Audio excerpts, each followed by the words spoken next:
He's Kurt Warner, the NFL Network analyst who joins us on the show. We were talking about teaching styles of quarterbacking. Can you teach Roethlisberger's style, Kurt? No, I don't think you can teach any of that style that we're seeing with some of these quarterbacks that are so dependent on creating. I don't think that's a part of the teaching.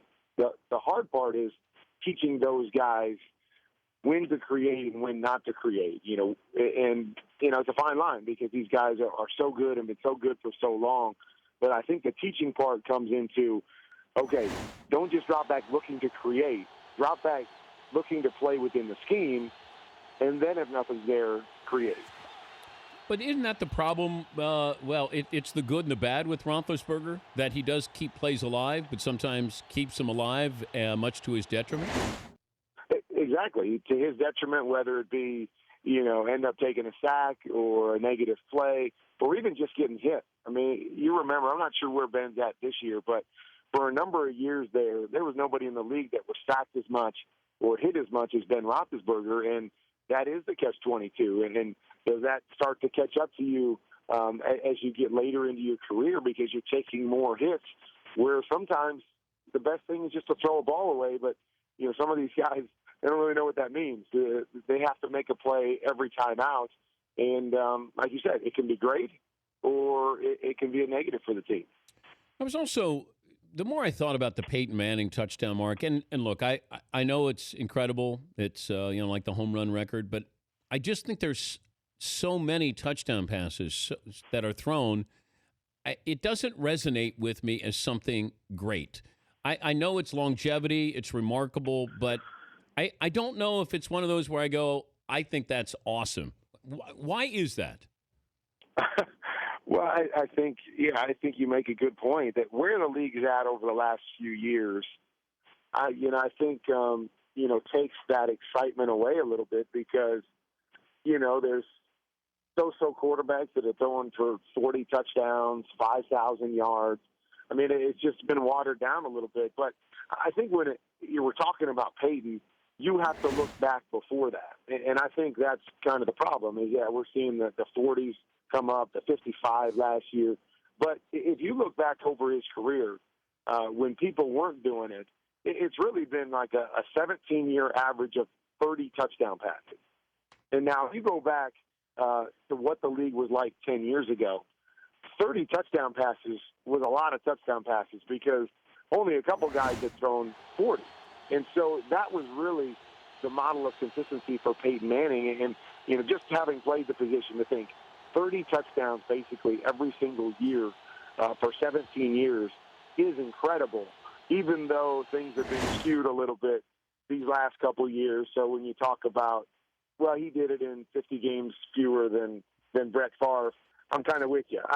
I don't think it means as much because the game's played differently, but this guy has still been awesome for a long time, and this kind of record deserves to really be recognized. Okay, but if I said this to Tony Dungy, whose career would you rather have, Brady's or Peyton Manning's? And you know what he said? Well, I would guess he probably said Brady. Yeah, because he won Super Bowls. Right.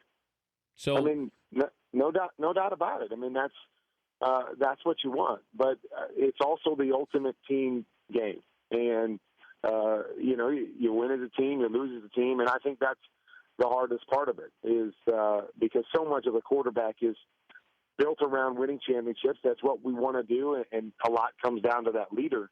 But it's not everything, and we've had some great quarterbacks. I mean, some great quarterbacks that have never won a championship. And so, but who do you? Who's the greatest quarterback of all time, in your opinion? I think I put Joe Montana there because he was the best big game quarterback that I think there ever was. And so, that's kind of how I look at it. I want the guy when everything's against them or the lights are on. It's the biggest moment. Who plays the best? And I think Joe Montana did that. Okay, but we're talking to Kurt Warner, the NFL Network. If I'm looking at Super Bowls, why is Terry Bradshaw never, ever included in great quarterbacks of all time? Well, because I think it's got to be a combination. When you're talking about the best that ever played, I think there's two things. I think there's a consistency of playing at a certain level. And if you look at Terry's career, week in and week out, you'd probably say he was an average quarterback, through most of his career. I think he might have even thrown more interceptions than touchdowns throughout his career. But when he got on the biggest stage, his game went up. And I think that's why he won 4 Super Bowls, but why he's remembered as a Hall of Famer. If he didn't have those Super Bowls, I don't know if he's a Hall of Famer.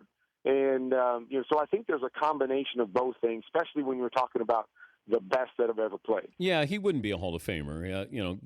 Guys get elevated. Like Joe Namath, to me, is not a Hall of Fame quarterback. I think he had unbelievable charisma and presence, and he did win a game when they're the biggest underdogs in Super Bowl history. But if I look at his numbers, I think Joe threw more interceptions than he did touchdowns. He just did it in New York, and therefore that elevated him. It's like Eli Manning. Is Eli a great quarterback, an all-time great quarterback? Yeah, I'm gonna say the same thing. I think a lot like Terry Bradshaw to me. That week in and week out, if you looked at his stats and took out those 2 Super Bowl runs, I think most people are going to say no. He doesn't have that consistency and that high level of play year in, year out, week in, week out.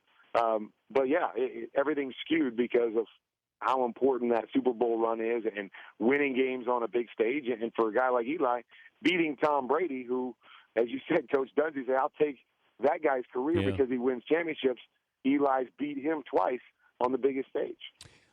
I think people are looking at Seattle in the wrong light. That Percy Harvin's not there. Golden Tate's was traded away or he left free agency, whatever. To me, it's their defense. It's not their offense. That the defense has given up 8 points more per game. They don't have. I know they got injuries here, but to me, I look at they had 26 points, right, or 24 points in the loss. Yeah. That's enough for them to win. They would have won every game but one last year, I think, with that point total. It's the defense. Now, how do you fix that defense? Well, I think it's hard because, just like we talked about a quarterback, kind of reteaching them how to play the game when they've played it a certain way and been so successful for so long. I think it's very similar to the Seattle defense. The Seattle defense is built on attacking the line of scrimmage and coming downhill. And why? Because they've been so good at getting pressure on the quarterback and quick pressure on the quarterback. We saw it in the Super Bowl. That's really what took Denver out of their game is Peyton tried to get the ball out quick and throw those short passes, and Seattle just kept hitting him in the mouth and just changed the complexion of the game early by doing that. They're not getting that same pressure on the quarterback now.